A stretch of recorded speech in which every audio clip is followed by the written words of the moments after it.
Mourinho's first game back in the Champions League with Chelsea, and they suffered a shock defeat to Basel. 2-1 it finished. Oscar puts Chelsea ahead on the stroke of half-time, but 2 goals in 10 minutes towards the end of the second half gave Basel the victory. Mohamed Salah and Marcos Estrella scored their goals, down Chelsea their first home defeat in the Champions League in 10 years. In this year's Group of Death, Group FCB live now in the studio. Thanks for joining us on World Sport. It's always something special, I think, to see Jose Mourinho back in that Stamford Bridge dugout in the Champions League. Not the storyline he was hoping for. Where do you think he went wrong? Interesting team selection, a lot of changes compared to the team he put out at the weekend.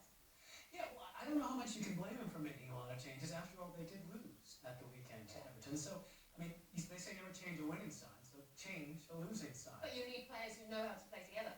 Absolutely, and I think that the criticism that's being leveled at him thus far is more or less true, that he doesn't know his best side. I mean, he is new at this club. It's his second time around. It's a very different squad than the one that he left several years ago.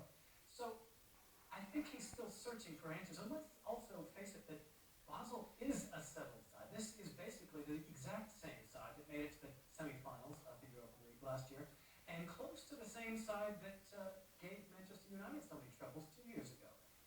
They lost a couple of key players from that squad, but basically they are ready to go. They have some very nice players like Mohamed Salah, who's scored a ton of goals for Egypt in World Cup qualifying. Marcos Estrella has turned into a very good player, and maybe Chelsea just wasn't quite ready for a team like this. Yeah, Basel